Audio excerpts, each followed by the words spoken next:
तो ये बहुत खुशी की बात है कि एक मेहमान आई हैं हमारे बीच, सादिका। उनका नाम है सुनैना। आप थोड़ा अपने बारे में परिचय दे दीजिए। कहाँ से हैं और अभी क्या कर रही हैं? अम, मैं मैंने पीएचडी की है आईआईटी दिल्ली से और अभी मैं करंटली पोस्ट डॉक रिसर्च कर रही हूँ मैक्स प्लैंक जर्मनी से इमेजिंग में वायरस इमेजिंग। हुँ, हुँ। आप यहाँ कैसे आई? कैसे पता चला? मेरी फ्रेंड ने मुझे इंट्रोड्यूस किया था और फिर मैंने इंस्टाग्राम पे फॉलो किया और फिर मैंने वीडियोस देखी बहुत सारी, तो मुझे मोटिवेशन मिला कि यहाँ विजिट करना चाहिए। हुँ, हुँ। आपको 2 दिन हो गए यहाँ। हाँ जी, कैसा लग रहा है? बहुत अच्छा लग रहा है। हुँ। बैठ के तो हमने बहुत ही कम की साधना, पर शायद कुल मिला के जो एटमॉस्फियर है, उसमें ज़रा बार-बार याद आती है। हाँ जी। तो आपका कोई प्रश्न है? हाँ जी, योगा और मेडिटेशन की सिग्निफिकेंस ऐसा लगता है कि पता है, ऐसा लेकिन जॉब जब करते हैं हुँ, हुँ। तो भूल जाते हैं और ऐसा लगता है कि एक कांस्टेंट पुश चाहिए, जैसे कोई क्लास होनी चाहिए या कुछ एक ऐसा एनवायरनमेंट होना चाहिए जिसमें एक कांस्टेंट पुश मिले।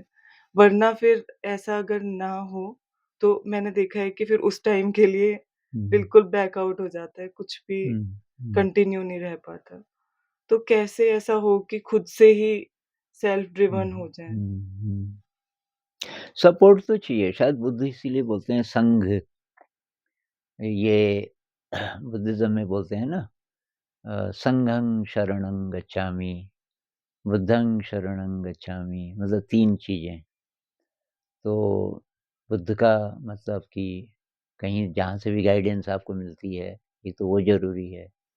एक संघ का मतलब और भी चाहिए, कुछ और लोग, कुछ सपोर्टिंग एनवायरनमेंट चाहिए। तो क्या करें जब अकेले हैं? तो एक तो अभी ये टेक्नोलॉजी है, हमारे ज़माने में तो थी नहीं। जैसे इस समय मैं महसूस करता हूँ कि मैं बहुत बड़े संघ का हिस्सा हूँ, क्योंकि ये जितने व्यूअर्स हैं, अभी हम बोल रहे हैं, तो अब इसको पता नहीं बहुत सारे लोग देखेंगे, कुछ हज़ार की संख्या तो ज़रूर होगी। तो उतने लोगों से मैं जुड़ाव महसूस करता हूँ। तो एक तो ये हो सकता है कि आप एक भी कम से कम और होना चाहिए दोस्त, और आप ये ठान लो कि उस समय कि भाई आपको कौन-सा टाइम सूट करता है, उस समय हम दोनों ध्यान करेंगे और उसको लाइव भी कर सकते हैं, 2 से ज़्यादा भी कर सकते हैं। और उनमें से कोई एक जो ज़्यादा एक्सपीरियंस्ड है, वो इंस्ट्रक्शन दे सकता है, या सबको पता ही है ध्यान का, तो कोई रिमाइंडर बीच में हो सकता है, जैसे कोई घंटी की आवाज़ बीच में, तो एक-एक हो सकता है जिससे कि ये याद आए। एक आप अपने फ़ोन पे अलार्म लगा सकते हो, कोई ख़ास तरीके का म्यूज़िक, कि जब-जब वो म्यूज़िक बजे, भई वो म्यूज़िक इसी चीज़ के लिए है, तो मुझे 10 साँसें महसूस करनी है, एक ये हो सकता है। मैं पहले क्या करता था कि जहाँ-जहाँ मेरी नज़र ज़्यादा पड़ती है, जैसे मैं ज़्यादातर समय यहाँ पे बैठा हूँ, तो जहाँ-जहाँ मेरी नज़र पड़ रही है सामने, वहाँ मैं कुछ लगा देता था कागज़, अलर्ट, बी अवेयर, कुछ भी, तो उसको देख कर के याद आती थी। या कोई इमेज आपने जिस पे आपको श्रद्धा है, जैसे शिव जी पे या ये गौतम बुद्ध जी पे, वो रख सकते हो सामने। तो कोई ऐसी चीज़ें शुरू में मेरे ख़्याल से इससे मदद मिलेगी। एक हो सकता है चैंटिंग, चैंटिंग कोई इसके और जो प्रकार हैं, जिससे हमारी अवेयरनेस उस अच्छी तरफ रहे, तो उसमें से एक है fast instrumental classical music, Indian. वो आप पता कीजिए कौन-सा आपको पसंद है, वो बहुत इफ़ेक्टिव है। ये मैंने पढ़ा, एक है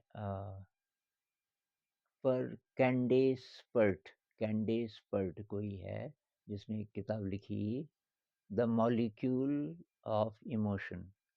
वो कहती है कि जो अनकॉन्शियस माइंड है, वो पूरे शरीर में।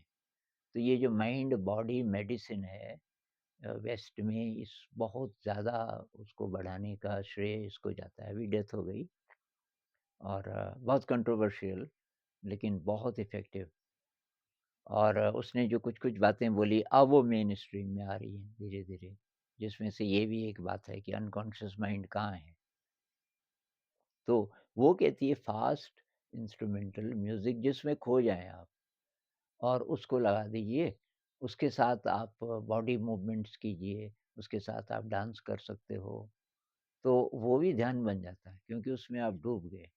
उसी तरह काम, अ, जैसे आप कुछ देर पहले बोल रही थीं कि काम में पूरा मन चला जाता है और ऐसा कुछ आप बोल रहे थे, पूरा मन वहीं चला जाता है। पूरा मन अगर वहीं चला जाए, वो भी ध्यान में सहायक है एक तरीके से। जैसे ये मैं देखता हूँ बच्चे आर्ट सबसे ज़्यादा पसंद करते हैं म्यूज़िक के बाद।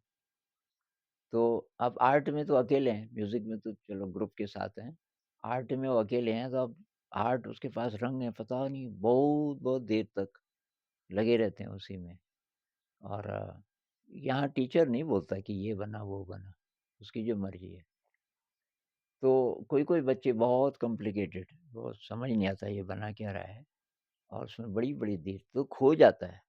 तो जहाँ-जहाँ हम खो जाते हैं इंटरेस्ट के कारण, अ, ये नहीं कि कोई प्रेशर है, जैसे पेंटिंग में भी प्रेशर हो सकता है अगर वो कॉम्पिटिशन के लिए है या मेरे मन में ये है कि मैं उससे बढ़िया बनाऊँगा, तब नहीं। पर मैं खो गया उसमें, तो वो भी मेडिटेशन ही है एक प्रकार का। क्योंकि मेडिटेशन का उद्देश्य क्या है कि हमारा ये जो कॉन्शियस माइंड है, जो सोचता रहता है, ज़्यादातर निरर्थक, जैसे पीछे चला गया, पास्ट में चला गया, फ्यूचर में चला गया, कैसे उसको वर्तमान में रखें? भई इस समय जो काम हो रहा है, उससे रिलेटेड कुछ है, सोचना ज़रूरी है, तो वही सोचें, बाकी इधर-उधर की बात ना आए। और कैसे ना आए?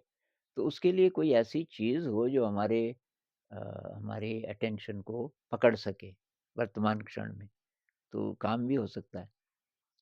हालाँकि ये जो हम आँखें बंद करके करते हैं, सबसे डीप तो यही है क्योंकि इसमें आप सहारा नहीं ले रहे किसी चीज़ का। काम के साथ जब हम करते हैं तो काम हमारा सहारा है, आलंबन कह लीजिए कि उसके सहारे हम मन को ठीक कर रहे हैं। म्यूज़िक है, चाहे आर्ट है, तो बहुत बढ़िया, लेकिन अभी भी कोई सहारा है। जो कि आपके बाहर है और वो हर समय आपके पास नहीं रहेगा। कोई म्यूज़िक वाला है, मान लीजिए ऐसा समय आए कि हम सुन ना सकें, तब वो काम नहीं करेगा। मान लीजिए मैं आर्टिस्ट हूँ लेकिन अब मैं नहीं कर पा रहा हूँ, मेरी मांसपेशियाँ काम नहीं कर रही हैं, ऐसा कुछ हो गया या बुढ़ापा आ गया, तो तब वो काम नहीं करेगा। तो तब क्या काम करेगा? तो जब तक मैं ज़िंदा हूँ, 2 चीज़ें हैं जो मेरे पास रहेंगी, ये शरीर, ज़िंदा हूँ तो शरीर है और ये मन है, शरीर है तो मन भी है। और शरीर है तो साँस ले रहा है। तो ये जो विपस्सना मेडिटेशन है ये मुझे अच्छा इसलिए लगा कि इसमें कोई एफ़र्ट नहीं है, केवल अवेयरनेस बढ़ानी है। और अभी जो बैठ के हम करते हैं वो इसलिए कि शुरुआत में इससे मदद मिलती है। लेकिन बाद-बाद में शायद इसकी भी ज़्यादा ज़रूरत नहीं है क्योंकि आप कैसे भी बैठे हो और नहीं भी बैठे हो, आप खड़े हो, चल रहे हो, लेटे हो, अ, आपकी प्रैक्टिस इतनी हो गई कि वो लाइफ़स्टाइल हो गया एक तरीके से। और आपको शरीर का पता चल रहा है, साँस का पता चल रहा है, मन का पता चल रहा है। तो इसमें कोई एक्स्ट्रा चीज़ नहीं है। इतने से बाहर की कोई चीज़ नहीं है और मरते दम तक ये। और कहीं भी आप हैं, कभी भी, आप बस में बैठे हैं, आप बाज़ार में हैं, आप लैपटॉप पे काम कर रहे हो, आप लैब में एक्सपेरिमेंट कर रहे हो, ये तो है। तो तब बॉडी अवेयरनेस बिना कोशिश के आपको लगेगा बार-बार कि मुझे महसूस हो रहा है, मेरा शरीर। लेकिन यहाँ तक पहुँचने के लिए शुरुआत में रिमाइंडर्स चाहिए और सपोर्ट चाहिए। तो जो सिटिंग मेडिटेशन है उसके लिए सपोर्ट हो सके, 1-2 और लोग हों, अ, आपकी आपकी सहेलियाँ कोई हों, कि वो भी उसी समय करें, एक ये हो सकता है। और एक अकेले में कोई रिमाइंडर किसी न किसी प्रकार का, उससे आपको मदद मिलेगी। ठीक है, तो धन्यवाद।